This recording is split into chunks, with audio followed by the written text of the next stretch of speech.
So, and I'm just letting some other people in. Okay, so are we recording? Yeah. So Go ahead. well, I was going to say before I go. So, am I talking to you as a client? Which I know that part is there, but do you want me to add in like some little tips, like along the way while talking to you as a client, or just purely as a client and no tips? Let's do it. Let's do it just purely as a client to start with, and then if we need to pause role play, then we can pause it to add something in if we need to at that point, or we can go back afterwards. And if anyone has any questions while we're going through this, for those of you that are joining that don't know what we're doing, I've had over the last couple of weeks with some of the coaching sessions I've done, I've found that some people are running into some issues with their buyer presentation. One, not necessarily having one, two, not knowing it well enough, and three, not knowing really how to control the conversation. So I asked Cornelius, because I know he's doing his buyer presentation right now, right, in bulk, right, Cornelius? Like in group. Yes. I have so many buyers. I literally got tired of doing them one by one. And I give my wife the credit because one day I literally spent a Saturday doing 3 in a row, and it takes about 40-45 minutes. She's like, just do it in bulk. And I was Bad like, problem to have. Bad yeah. problem to have. To do your buyer presentation in bulk. I don't think I've ever even heard of that before. So Yes. So I just did it that way. And I'm actually going to start doing, like, I'm going to open it up to everybody where I'm going to make it kind of generalized and not necessarily have my information on there. So that way my agents can get on and I can just roll through and do it. I just have to tweak the slides to do it that way. gotcha. So, and then after we're done doing this role play, we'll open up for questions, and then Donica is going to share her buyer and listing videos that she has, just to kind of share with you guys to see exactly which, especially in this time where everything's kind of going back again to being, virtual and digital. So we wanted to share that as well. And like I said, if you have questions while we're going through this, go ahead and jot them down. So we'll try not to interrupt the role play as much so that you can see how it would normally flow. And Cornelius, I'm just going to be your buyer. And Perfect. Let me share my screen. Do I have capability? hold on. Okay. Let me give you that capability. There you go, sir. Okay, let me see. Bam. Are you able to see my screen? Yes. Okay, let me see. Bam. Okay, perfect. Awesome. Well, Leah, thank you for your time. I'm going to try not to bore you too much during this process. It could be a little long and intense, but this is where all the excitement starts. This is the buyer's consultation. Okay. And feel free, if you have any questions at any time, just chime in, ask me, stop me. It's a conversation back and forth. So we're not total strangers. I want to go a little bit over my background, who I am. Actually from Louisiana. I was raised in San Diego, California. I eventually opened my real estate office in Irvine, California, and that's where I'm based out of. Okay. Now, I've been married to my wife, Jessica Jackson, since 8/1/17. Actually have a crazy story. I'll tell you about that in a second. But that's my beautiful family to the left. I have 4 kids, 2 are twins. They're 18 months now, so I have to put an updated picture here, but they're basically just terrorizing and doing their jobs right now. And I have my 4th Dan black belt in Taekwondo. It's a major accomplishment. It took me about 20 years to achieve, and something I'm highly proud of. Kukiwon certified, I'll tell you, which is in Korean. That's now, awesome. I'm a retired federal law enforcement officer from the Federal Bureau of Prisons. And going back to the story, when I got married, we were actually going to the wedding venue, which was July 31st. The light turned green. And for some reason, I paused for a second and didn't hit the gas. And luckily I did, because a car ran the light going 90 miles per hour. My light flashed in front of my eyes. And I told my fiance at the time, I said, you know what, let's just go get married tomorrow. And I'm just going to quit. I'm never walking into prison again. And that's ultimately what I did. So even though we had a wedding date scheduled June 3rd, 2018, we got married August 1st. Oh, that's awesome. Yeah. What a story. Yeah, so that's what happened. So I like to just, so people know a little bit of who I am and a little bit of my background. Now let's go a little bit about my real estate journey. I was licensed in 2007. And one thing I stop here and tell people is from 2007 and 2014, I sold two houses and they both closed in the same month. So that was a long 7 years where I could have quit, but I just kept going and never gave up.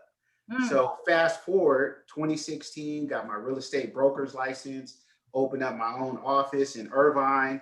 And actually, two things I don't have here is in 2017, one of the agents under me, she received her 30 under 30 award under my leadership and helping her become a top producer.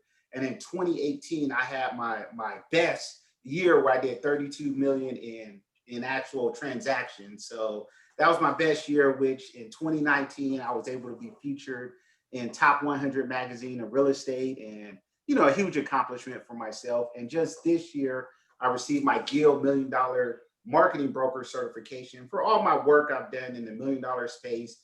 And I also partner with eXp Realty in 2020. that's awesome.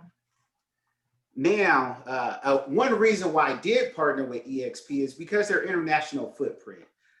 So, we all know people in all 50 states. Like I just showed you, I'm from Louisiana. I know people there that they need a good realtor to refer to. So that was one thing why I decided to partner my company with eXp. So we're in all 50 states. Mexico opened last week. Canada's open. The UK is open.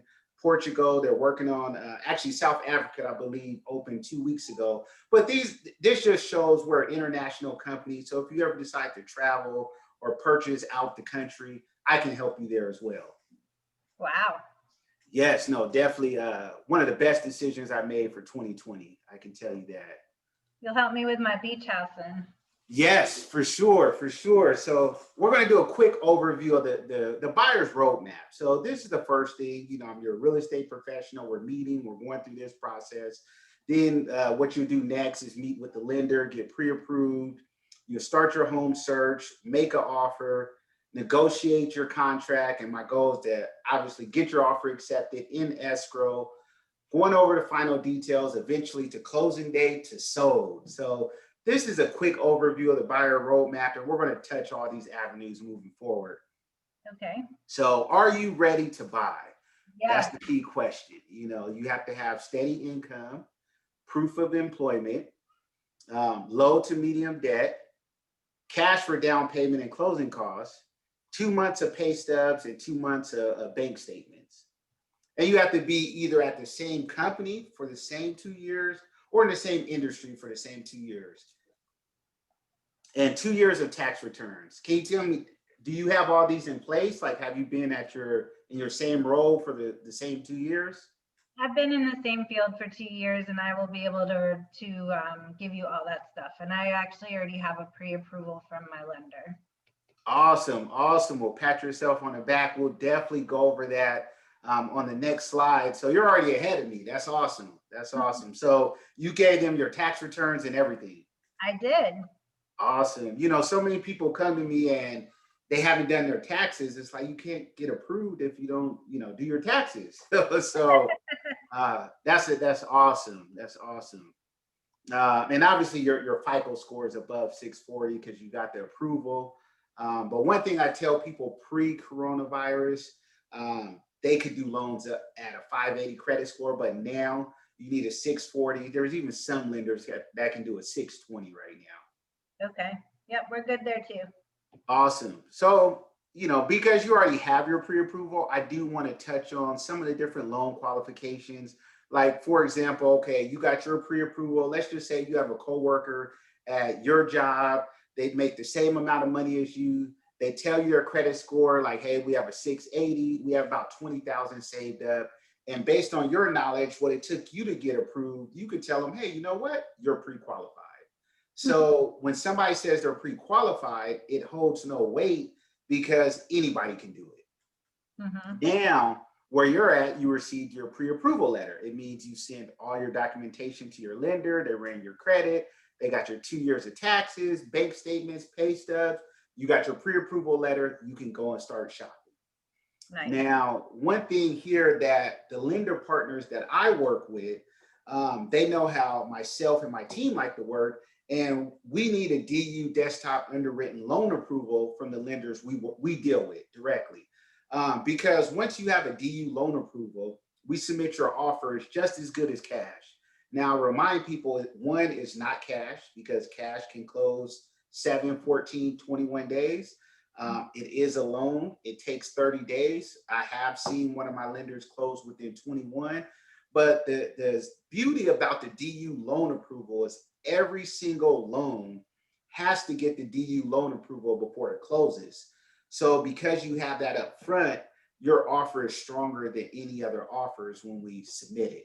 So I definitely would like to see your pre-approval, reach out to your lender and try to get you a DU approval up front. So that way we don't come into any issues during the course of escrow. Sounds great. Perfect, perfect. And I'll tell you a quick example of an issue that could come up. I had a guy who he was pre-approved in the past, where he made 100,000, but he ran his own business, so he took a $60,000 loss from his business. Therefore, he was only approved. He only made 40,000 for that year, so he was no longer approved. So that lender didn't run him through the DU process and really look at all the fine details. So we were in escrow and had to cancel. And honestly, that happened about a month and a half ago. So that's why I like using my partners to make sure they do the desktop underwritten approval. Okay. Perfect, perfect. I have a long screen, so like I'm looking at you. If it look like I'm looking to the side, I'm keeping eye contact. So I just want to let you know. So I want to go over the loan. Now, what type of loan did you get? Do you know if it's a FHA or conventional? It's conventional. Okay, perfect. So I'm just going to go over the different loan process, the different loan types. So the first one's FHA, normally 3.5% down. And this was done pre-coronavirus, but I'm going to keep it here where it's 580 or higher. At some point, they will go back down to 580.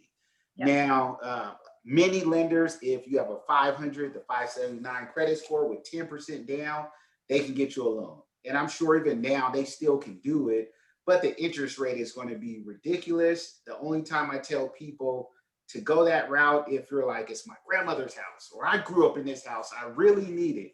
Like some sort of sentimental value, I can see doing it. Otherwise, just wait until you're 640 or higher. Debt to income ratios at 48% or less. The house must be your primary residence and must meet FHA minimum property requirements. Now, this is something the appraiser decides if it meets the requirements or not. Okay.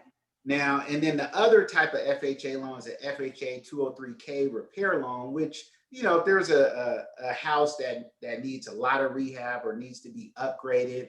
The example here is the house costs $300,000, and let's say it needs $40,000 of rehab. So it means when the appraiser goes there, the house has to be worth $340,000 for the bank to give you the difference of $40,000 to make it come up to the actual value of $340 at that point. And that loan takes longer. It's about a 45, 60-day escrow, but that is a product that's out there. Okay. Now, the conventional loan, there's a misconception out there. Most people think conventional is 20% down, but in reality, it's 5% down payment. You have to have a 640 credit score. And I even have some other lenders that can do it at a 3% down as far as conventional. And 95% of condos, at least here in California, you're going to have to use a conventional loan. And the reason for that is because 50% of the condo community is tenants. So it has to be over 50% owner occupied in order for that condo to be FHA approved. Otherwise, you have to have a conventional loan. Okay. And then there's VA out there. The main thing with VA is there's no money down. 580 credit score, but in the midst of coronavirus, about a 600 right now. Now, with all loan options, when we submit an offer, you're going to have to put at minimum 1% down. And that even counts for VA. Like it's no money down on your loan, but your earnest money deposit, when we submit your offer, once it's accepted, at least what I do is 1%. because my goal is to try to have you put at least out of your pocket as possible. If you decide you want to pay more earnest money deposit, I'm rolling with you if that's your style. But from my end, I'm gonna try to keep you at 1%. Okay. Perfect, perfect. So we got that down. Now let's establish a target date. Now this is something how my system is built off of. So for example, an A type of buyer, if you're looking to move within the next 60 days, you know, you can expect a daily email of listings and expect a call or text daily. Okay. Now, if you're a B buyer, you're looking to move within 60 to 365 days. So that means you'll get listing alerts weekly, and you'll get a call or text every week. Now, one thing, no matter which buyer you are, every Wednesday we send an automatic text just letting you know, hey, is there any properties that you've seen that you would like to view and schedule for this weekend? So that way I can put it on my schedule or one of my team members' schedules. Now, what's your exact target date? When would you want to be in a home buy? Well, I would like to be in the next 45 or 60 days because the kids start school and we need to be settled and in our home before then. Okay, okay, perfect, perfect. So like middle, end of January, middle of February then. Yeah, that sounds about right. So I'm your type A buyer for sure. Okay, cool, cool. So I'll set you up there. One thing, what I tell people is, you know, hey, if I'm texting you too much or calling you too much, just let me know and then we'll adjust your target date because that's what I'm working off of as far as my communication style with you. So Okay. perfect. I got that noted down for you. Awesome. Now there's 5 types of inventory that I really want to touch on, and they're all going to fall in the categories below. So let's say, for example, a short sale you might come across. What that means is the seller or the owner is upside down on their mortgage.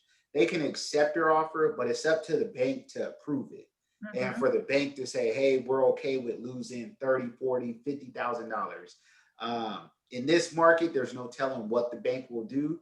But if we do submit an offer on a short sale, I always tell my clients, let's just forget about it and just keep looking. So if it comes back up, then it just comes back up. There's no reason waiting 45, 60 days because in reality, the bank may not respond because they'll rather foreclose and take that equity opposed to losing it. Now you have REO, which is real estate owned or bank owned homes. And, you know, the bank owns that directly. So they're literally just looking at numbers. There's no emotions. And, you know, that's what that is. And a lot of people, they're like, oh, okay, well, next year the REOs are coming. And one thing I like to tell is I have a couple of REO accounts. One thing that the bank is doing now, they're rehabbing the properties. So they're bringing it up to market value. So those deals where you could just get the property 20, 30,000 under market price are no longer unless you go to auction.com and you have to have all cash to purchase there. Now the standard deal is your standard home seller that's just selling their house with normal escrow periods, or the fix and flip homes out there. So what I tell people, hey, if you find a fix and flip, as long as you have your pros and cons list of what you like, what you don't like, it may be best to buy a fix and flip and pay 10,000, 15,000 more because it's going to already be done and save you on having to do those renovations yourself. And then we have the new home sales. The one X factor with new home sales that agents don't touch on is you never know how the neighborhood is going to turn out. And that's really the main key there. And then I always tell people, let's just say if you want the granite countertops, the hardwood floors, and you want all these upgrades, you really want to try to get as minimal upgrades as possible because when you do it in a new home sale, you're paying for all those upgrades over 30 years and you paid for it 10 times over. So if you can avoid doing that, then that's what I highly recommend doing. Any questions up to this point? Are you pretty good? No, I'm good. Awesome, awesome. Okay, so want to go over some search tools. So one is, you know, most agents, they search on the MLS, their agent network, their social network. And once again, I told you we're with EXP. So the agent network is ridiculous. We just hit over 40,000 agents. So just think of all 40,000 agents and everybody they know. That's the network I'm a part of. And all of those agents' social network. And then you have the off-market search list. So that's what some agents do, right? Now, as a consumer, it's a team effort. I'm going to do all we're doing on our end, and on your end, you may be looking on other websites to view homes. You may be driving the neighborhood, see yard signs, may come across some open houses, some model homes. A friend may call you, hey, my neighbors want to sell, or for sale by owner. So if you ever run across any of these and they're not on the MLS, send me that address, because based on your search, it may not show up. The HOA may be too high. The yard may not be large enough. There's a reason of why it didn't show up on your search. So just send me that address, so that way I can see the details and I'll let you know why it didn't show up. Awesome. Okay. Now, here at CLJ Realty Group, one thing that we do is we have a targeted search that we set up for all of our clients that hire us. So one is we'll do a pre-foreclosure search once we figure out the exact area you want to look in. So we're going to search that. We're going to do circle prospecting. So we'll get a mailing list to target the homes that you want to go after. So it's pretty much, it lets the homeowner know, like, hey, this is a targeted list. My buyer wants to purchase in this neighborhood. Do you or somebody you know in this neighborhood want to buy? So that's something we do on the back end. Once you hire us, we'll look for sale by owners in that neighborhood. We'll look at the expired listing data. We'll also even reach out to divorce people that have to sell or forced to sell to see if we can match a deal with you. And another thing that our team does by going above and beyond is we go to the courthouse once a month, look over the probate search, and see what probates are in the line to come up, to see if there's something in your target area that we can offer you before it gets on the market. So that's something we really pride ourselves in finding off-market properties for our clients. Wow. Yes, it's a lot of work there, but this is what we do, we love. Now, your home search, one thing you're going to hear me say this a lot as far as a meaningful home. A home that the buyer driven by and wants to set up an appointment to view. There's many times where I've taken people to view houses. We're in the front, they're like, no, next house.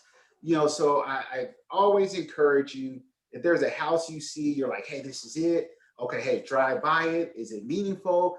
Did you go to the grocery store? Can you see yourself shopping there at night? Can you see your mom walking the neighborhood? Are you okay with your daughter going to the mailbox? Like, you really want to drive past the neighborhood and find that information out. So a couple of things here to touch on as far as the location. Like, do you want to be by, close to the freeway, close to a school, close to a shopping center, the price point, is there a set square footage, the features. Now, is there anything here, like what exactly are you looking for in a house as far as all of the features you need? Well, I want to be within 5 miles of my work. Okay. We're looking at no less than 3,000 square feet. We need about 4 bedrooms, 3 baths, and obviously all the newer upgrades, the granite, the stainless steel. I really would love it to be turnkey. I don't want to have to do a bunch of upgrades, but it doesn't have to be new construction. Okay. So maybe, okay. Because I was going to say maybe built in the year 2000 and up, but there could be some older homes that are being renovated as a fix and flip to where I don't want to just cut them out. Nope, that's fine. Okay, perfect. Awesome. So 5 miles to work, 3,000 square feet and above, 4 bedroom, 3 bath, and you just want to make sure the upgrades are there. Correct. Awesome. Okay, no, I have that. So what I'll do is I'll put that criteria in my back office site, which is KV Core. I'll set you up on your own personal search. It'll send you those houses over. So once you see the house, one thing I tell you to do is save it as a favorite. And once you do that, it's going to prompt me that, hey, you saved it as a favorite. So either myself or somebody in my office will contact the listing agent. We'll look at the showing details, the private details, and we'll get back to you to be able to set up a showing at that point. Okay. Awesome. Now let's go into making an offer. So the first thing here is you're going to fall in love. I always tell people don't fall in love with the house, but I know based on my experience, I fell in love. I was thinking about it, like, are they going to answer? What are they going to do? So like, go have a drink or go do something you like to do after we submit the offer. That's really the only best advice I can say. Try not to think about it until we're in escrow. Okay. Now, I want to double check with the seller to kind of figure out their wants so I can help you draft it up in your best interest, but make it appear like we're giving the seller what they want. Okay. And the earnest money requirements, you remember my goal is 1%, but sometimes the seller may say, hey, they want a 3% earnest money deposit, or maybe they were in escrow and fell out before and they want a $10,000 earnest money deposit. So I'm going to figure out what that is.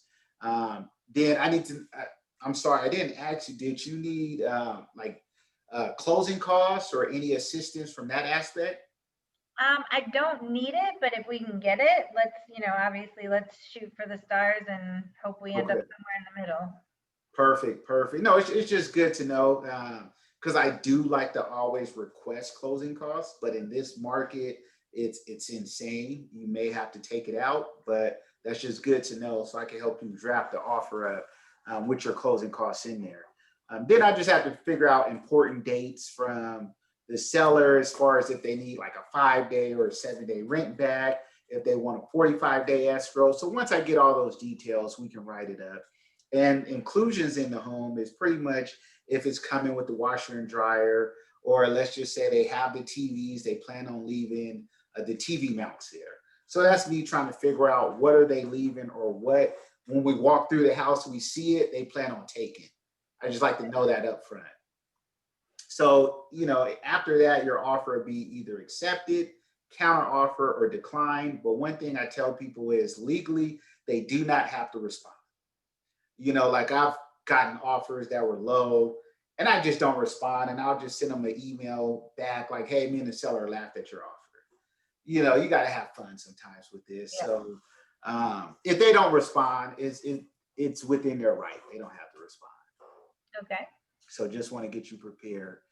So now, once your offer is accepted, once again, you got 3 days to wire your earnest money deposit to escrow. Like you could do a cashier's check or a check, but a wire, I feel is the best. You will get their wire instructions. You'll call them before you do it.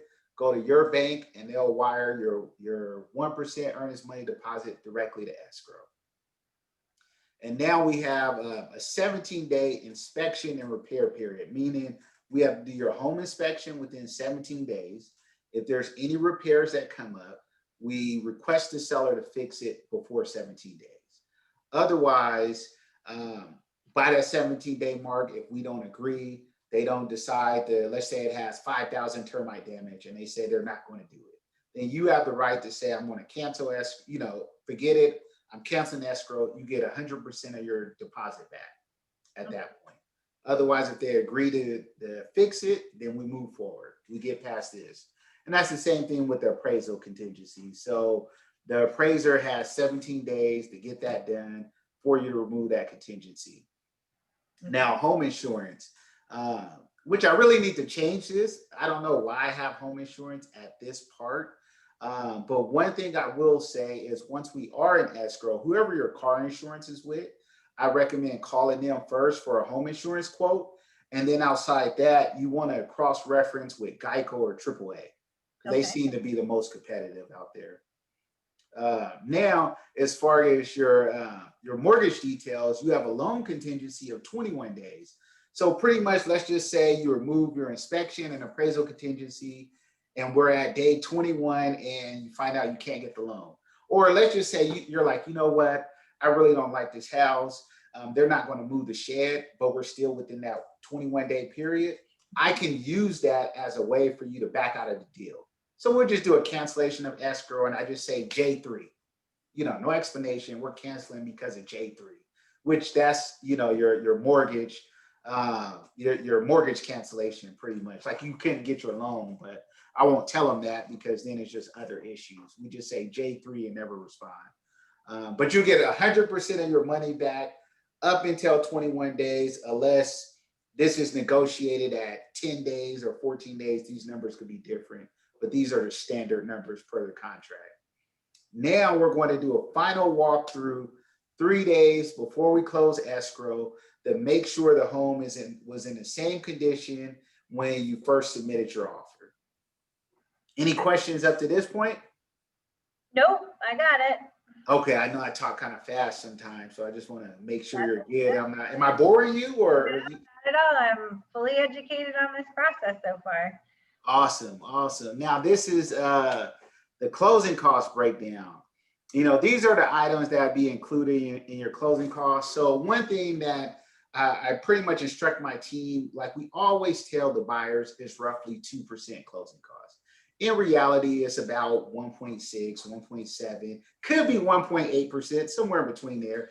But I prefer to say 2% because, I want to look like the hero when it's less. So I rather price high versus low. And these are all the fees that are in there. The processing fee, underwritten fee. Actually, the home inspection fee is not in there. That's something you're going to have to pay out of pocket. The same as your appraisal fee. So that is one thing. If we did cancel it, you're going to be out of those two fees there. But it's all a cost of the transaction that has to be done. So I'd have to pay my home inspection fee and my appraisal fee out of pocket prior. Yeah, so the home inspection, at least the home inspector I use, depending on the house, square footage, if it's 1 story or 2 story, you're really looking $350 to $450. Okay, so what about the appraisal fee? So the appraisal, from what I've seen, they're averaging $400 to $450. But I have seen it go as high as $550, but that's really been more of like a VA loan is been $550. So basically about $1,000 will get me an offer. We'll be able to put an offer in prior to closing. Yeah, so that $1,000, you would end up paying that during the course of the escrow. Okay. Outside directly to the vendor. So your loan officer, you will pay them for the appraisal. And then if you don't have a home inspector, I'll refer you to 1 or 2 that I use, and you pay them directly. Okay. Perfect. Now, what was the price range you were looking in as far as your max? 550 to 650. Okay. Let's just use 600 as a base. So for example, if the house you got was 600,000, then you're looking at closing costs roughly 12,000.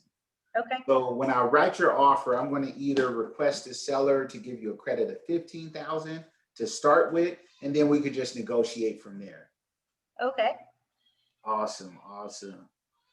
That worked. Now this is the big day, loan signing day right here.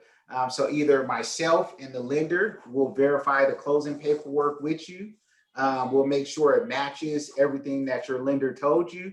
But I will say, I have to explain the difference. I know as far as on the East Coast, everybody gets at a table, they sit around, they sign the documents, they pass keys that way. Out here on the West Coast, you either go to escrow, you sign your documents, or if your loan officer is local, you could go there and sign the documents, and then you won't close until within like 72 hours. But if your lender table funds, meaning after you sign the document, you can fax it to your lender, they can actually close same day if you're in LA County or Riverside County where we do special recording. Some counties don't really do special recording, so you have to wait next day to close. But one thing I do like to point out, let's just say if it's you and your husband is not available, then it may be best to have a notary come to you and sign the documents there. And if that's the case, it's only going to be you, your husband, and a notary. Okay. So if you want me to review your loan docs before to verify what your loan officer said, feel free to just send me the documents prior to that appointment, or I'll reach out to your lender. Okay. But once again, after you sign these documents, you're going to close within the next 24 to 72 hours, unless it's pre-planned, the table fund, and close that same day. Okay. Awesome. Now, what's next, right? This is it. So what I'm going to do now, I'm going to send you a PEAD form, which stands for Coronavirus Property Entry Advisory and Declaration Visitor Release Form. Insane, super long, right? Now this is a pain. So what I do is I make it a master form.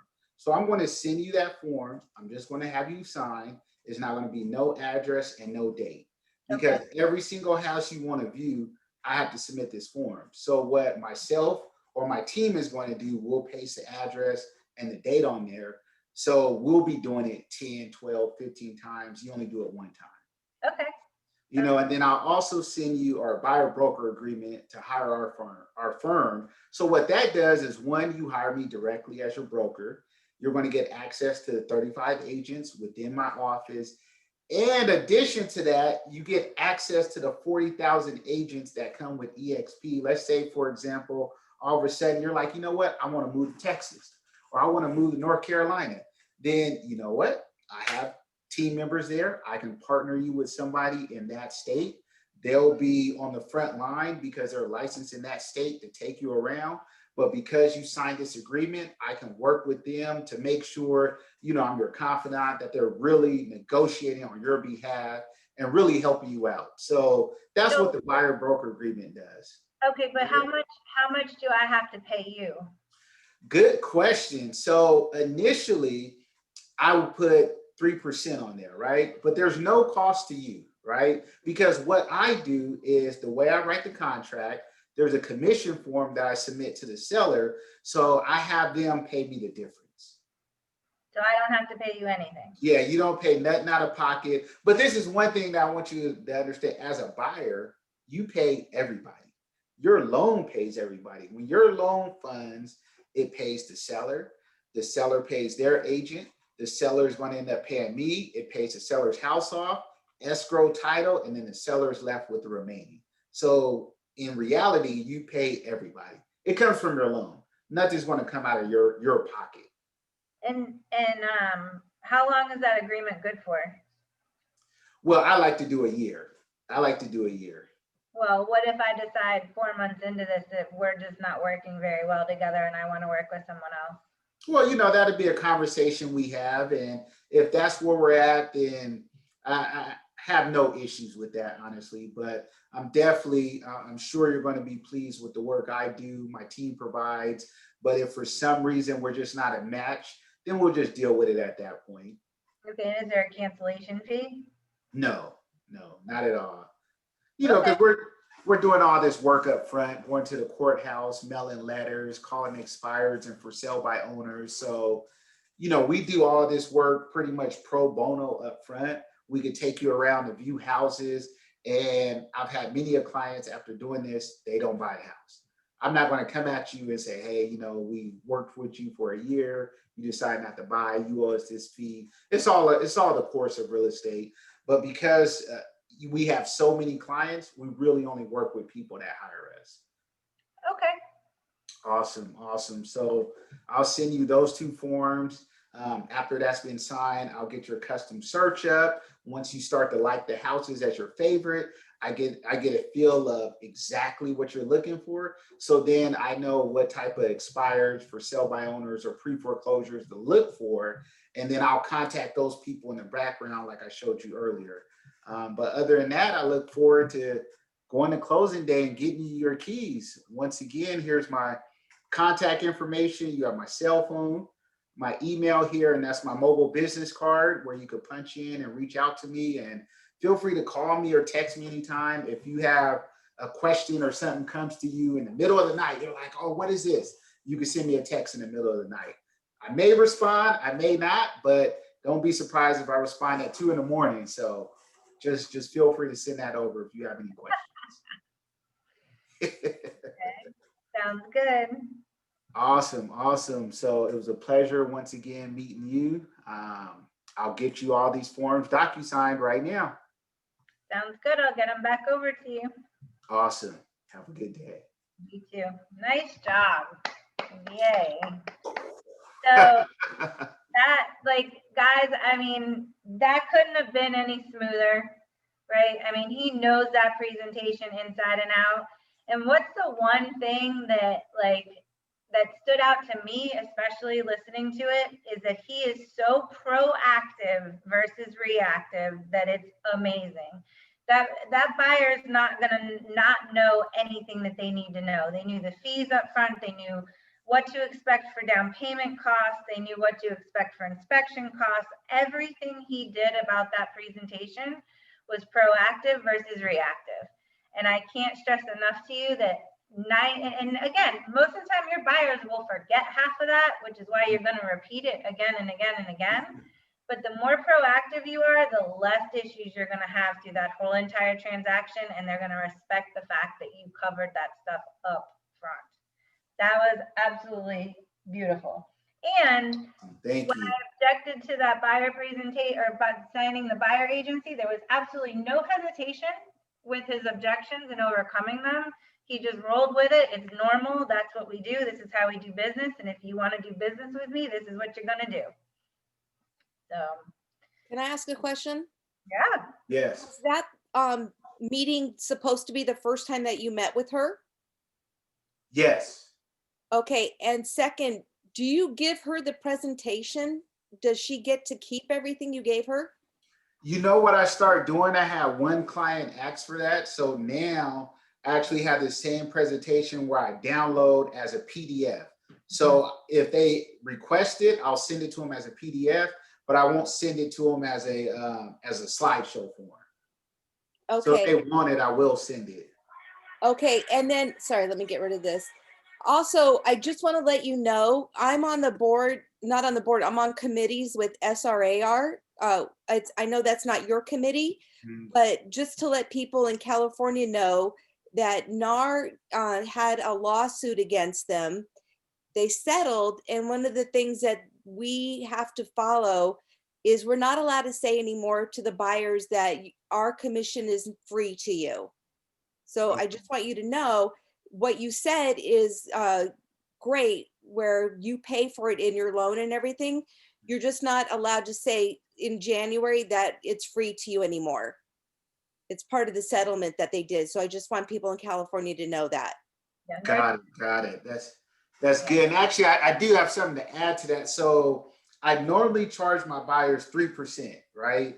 And the reason I've just adjusted how I do it is because I probably had about 6 buyers that didn't want to sign it, because the way the buyer broker agreement, it says, hey, they're going to owe me 3%.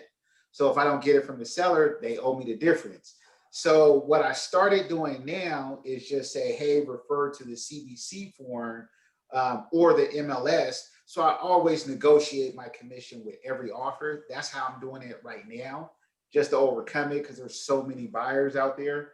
You know, I'm not going to turn down a 2.5% commission because I want 3. But as far as 2, I'm like, okay, you know, I need minimum 2.5 because I'm not trying to go down to 2. So that's why I just changed the verbiage on that form. So a second follow-up I would do to this is actually go over the contract.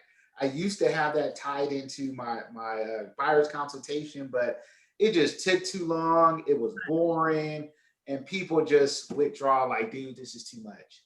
So I'll send them, and actually I need to add that on the back end. It's like, hey, I'll send you a sample contract. So that way, when you're in the restroom or in your own time, you can review it. You know, if you have any questions at that point, let me know.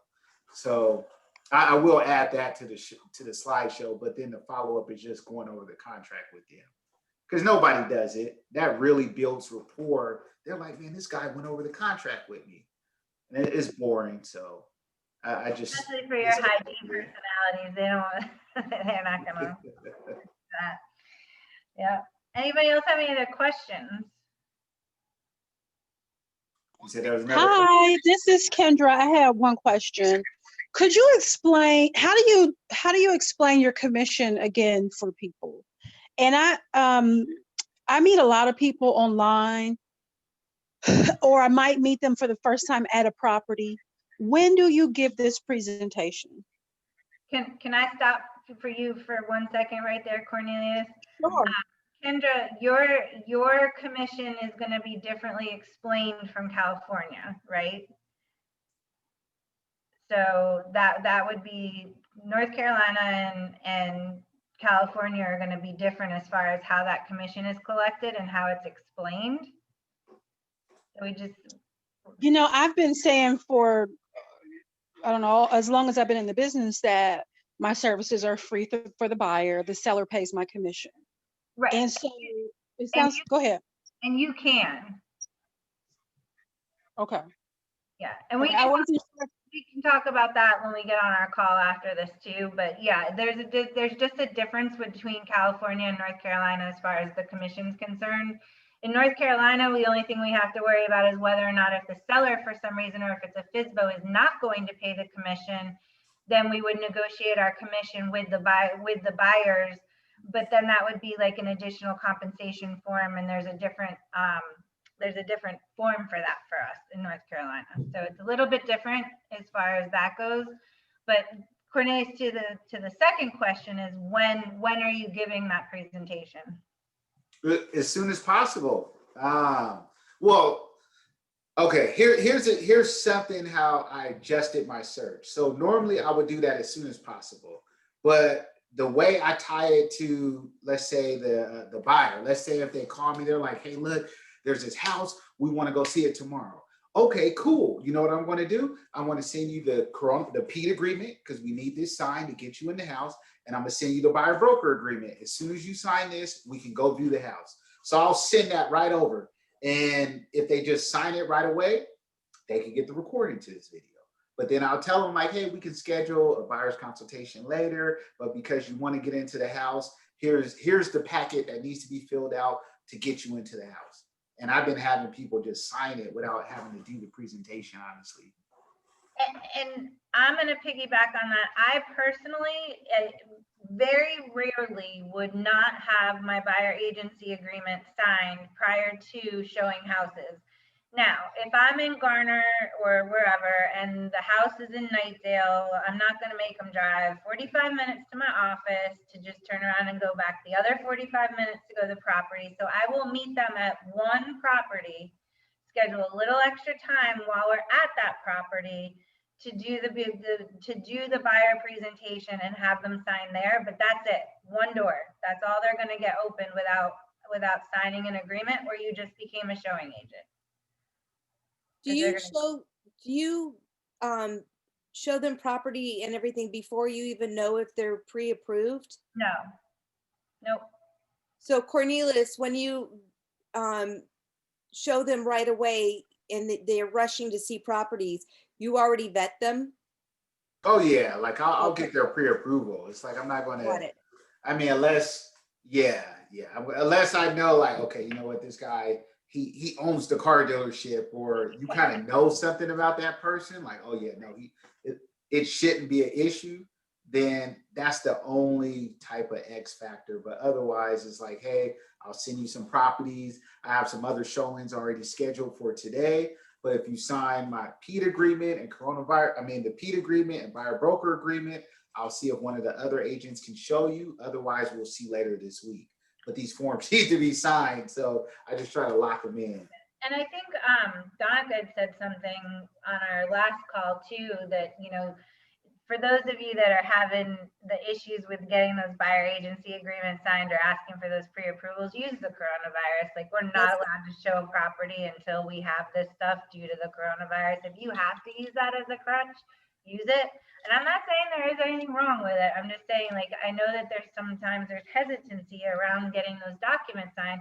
And that's one of the reasons I wanted to roll through that with him. And I gave him the kickback there, was because it's just part of the way it works, guys. If you just roll through it and you don't get all weird about it, people just don't even think about it. So it's also true because in Santa Clarita, most of our listings say, I want to see your pre-approval, at least a pre-approval. Yeah, and that's something I will follow up on. So like the house they want to see, if as far as like, hey, well, this one, they need the coronavirus addendum and your pre-approval. Correct. So we can't see it until we have that. Mm-hmm. And it just makes it easier. I have a question. Where did you, because I think I've seen those slides in the marketplace at EXP. Is that correct? Is that where you got it? Yes. So it's the same exact one through Breakthrough Broker. That's in the marketplace. So I actually made it before I was with EXP, but it's exactly the same. It just has EXP branded on there. But I can I can send it to Leah. She can send out. I literally just added maybe 2 slides and kind of adjust it around. So one thing I realized is you want to add, something personal about yourself first. So that way you guys can identify, because you never know who the person is. Who would have known that I used to, I'm a former law enforcement officer. You wouldn't know that unless I tell you. Or that I had twins, or I'm a black belt in Taekwondo. So I'm talking to somebody, they're like, oh, my wife's from Korea. I'm like, oh, I'm Yashmika. So you just kind of bounce off there. You just never know. So you want to have something about yourself on there. And people that's new, if like for the career portion, on one half, you could take it out. But because we're all a team here, I would just leverage part of your team of what they did in their career and just make it a part of like yours. You're not necessarily saying you're like, oh, my team, we did 50 million last year, on your career portion. We did 5,000 sales last year between 149 of us. We would definitely have to tweet it, because I heard on yours, I guess you all don't have due diligence. So we would have to add all that to North Carolina. And even the time frame on some of the slides are completely different for us. Oh, yeah. So you just have to tweak that portion of it, but the slides themselves are already built, and you can remove or add them. Like if you want to take some of the, like if it for you it was too little long, or if it was this, you can take stuff out and add stuff in with those slides. They're easily interchangeable. Yeah, it's super easy. Easy. I hate to keep asking questions, but Amanda probably would understand is we've been trained by Daniel on a completely different system and his slides and his presentation. But I really like Cornelius's. It makes so much sense and it's so informative, but so is Daniel's. It shows what we can offer, what we can do. So I'd be interested to see how we can combine both of them together. See what that would look like. And I honestly think you could listen, we could do this every week for the next 7 weeks, and you would hear a different presentation from every agent. And same thing with listing presentations. Some people come with numbers, some people come with personality, like it all depends. And here's the thing, Daniel's way is not wrong or right. Cornelius's way isn't wrong or right. It's what works for you. Yeah. Because if you can go in there confident and you can go in there and you can roll that off your tongue like he did, like he could do that with his eyes closed. Like he wasn't reading those slides, right? That's the point, and that's why I wanted you guys to see that. I don't care what presentation you use, as long as you know it and you know how to explain it and you know how to talk to your clients about it. And that's the biggest thing, because if you're stumbling through your buyer presentation, then, same thing with your listing presentation. And that was the biggest thing, was I wanted somebody that I knew would flow. Like that flow, that was just like he's done it 100 times, right? Because he probably has. So. I was ready to sign. Yeah, just to backtrack on what you're saying, and it's so true. I agree on what you're saying. It's so important. I stress it as well. You guys have to find what works for your personality. Yeah. Because my presentation is the polar opposite of Cornelius's. Right. And it's because what fits my personality. So you've got to go. So don't try to fit, a square peg in a round hole. Right. Really important. Now, the one thing I will say, and this is my opinion, I don't really care how you do it, but again, being as proactive in your presentation up front with the buyers, especially if they're first-time home buyers, like covering fees, and for North Carolina, making sure they understand due diligence, making sure they understand they're not getting that money back, making sure that they understand how much they need to come up with there's nothing worse than showing property and then they're ready to put an offer in and you're like, okay, how much due diligence, how much earnest money? And they're like, okay, this and this. And they're like, okay, now you need to pay for the inspection and the appraisal. And they're like, what? I don't have any money. You didn't tell me that. And there's nothing worse than that. And so many agents avoid it in their buyer presentation because they don't want to talk about money. I'm telling you right now, you're better off covering it up front, because it's going to be even more uncomfortable when they're trying to write the offer and they don't have the money. So I can't stress enough, like when you hear me say proactive versus reactive, just cover everything you possibly can with them first. Yeah, you see, like for me, the presentation, I love the presentation, but in reality, whenever I'm in touch with a buyer or or I'm contacting a buyer or whichever way it comes out, it's almost like a phone interview of everything that he just said. So I go over every single thing. I'm like, first thing, have you reached out to a lender? If not, I have lenders. And I explain the importance of that. I'm like, it's like going literally to the mall, shopping, and you have no clue how much money you have in your pocket. So you need to know that first, and then we can set you up on the search and we can do all that.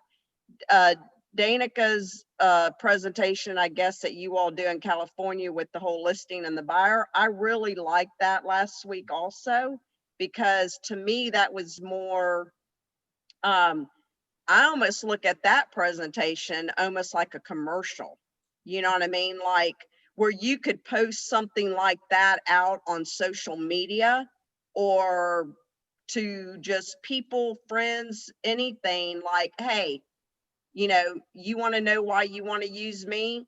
This is why. That looked like a commercial to me, which I really liked because I think we could use that also come in very handy for just marketing.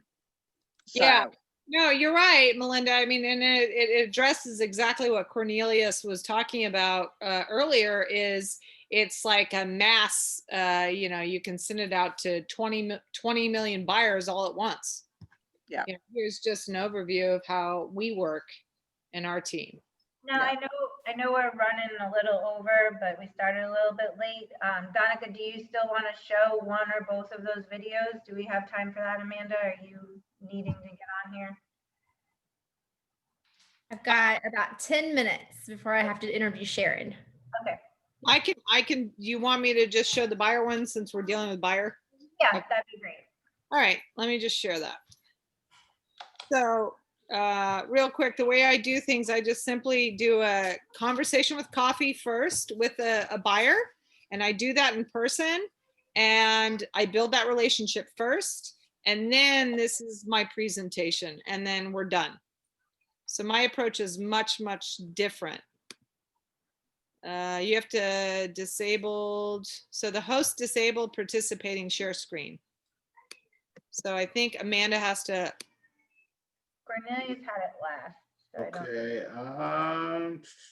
let me see. I am not sure how do I switch it back? Okay, hold on. I think I know what to do. Here we go. Yeah, I just made her a host now. There you go. You can share. Thank you. Hold on, pulling this up.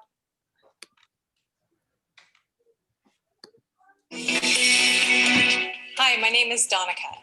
As a real estate professional in the top 1%, I have the experience, tools, technology, and the resources to help you find the best property for the best price in the quickest, most convenient time. Using my knowledge of the local marketplace and specific step-by-step plan of action, we can make the best use of your time to save you time, energy, and money.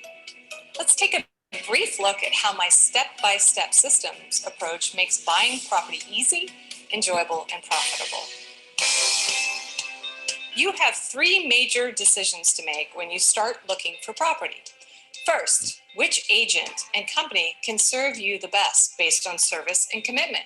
Second, the price you can afford. Third, the location of your choice. Once we qualify exactly what you want and need, we will then have you pre-approved by the lender. You will then commit exclusively to work together with my team of professionals to find you the best property at the best price in today's market. My goal is to find a property you really want at the price you can afford. With all your preferences and financial qualifications, we will create a profile of your ideal property. I will then begin locating properties for you to view. You may be assured that using comprehensive current market analysis technology, combined with my knowledge of the local market, will allow us to determine a realistic offering price. I will then present your offer and use my negotiating skills to get you the best possible price. As your exclusive buyer's agent, I will provide you with professional advice and make sure you don't waste your time viewing properties that don't meet your needs. As your exclusive buyer's agent, I will take the necessary steps to protect you and work with you. I will make sure that every aspect of the sale is taken care of. I look forward to working with you to find the property that's right for you and your family. Our commitment begins today by taking the first step with your commitment to finding the best property at the best price in the location you desire.